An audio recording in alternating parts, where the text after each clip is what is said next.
Cabut dia punya. Tak nak ngaku dia owner tu masalahnya. Kan? Kita nak tengok dia belanja exhaust tu. Oh, tengok lawa lah dalam dia. Oh, sematnya. Kan? Toyota Tank. Senyap pun naik. Kau tu naik. Bang, belakang ni pakai disk apa sebenarnya belakang ni? Kacuk dia bang. Kacuk apa bang? Kacuk rotor wish kita potong. Okey. Jadikan tupis. Rotor wish jadi tupis. Boleh, Ah. boleh macam tu Tengah kita ambil wishnya, luar kita ambil tupisnya. Pumpnya? Pump mas. Ni kalau orang Jepun nampak pun pening lah bos. Sebab jarang nampak bos, belakangnya ada disk. Tiba-tiba awak punya ada disk. Sebab nak dapatkan tupis tu yang kena main custom. Warna dia simple tapi mengancam. Lama. Bang, boleh buka pintu belakang bang Boleh. Tengok tu.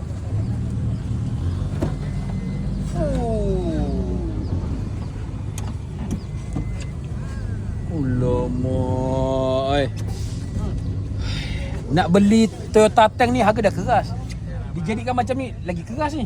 Wah, ini macam tak boleh tahan. Toyota bang, tutup lah bang. Tak boleh. Oh, cantik sangat. Belanja cantik. Pergi tengok keliling, Ngam Ngam Dah boleh ambil tu. Cun. Cantik. Ini baru barem.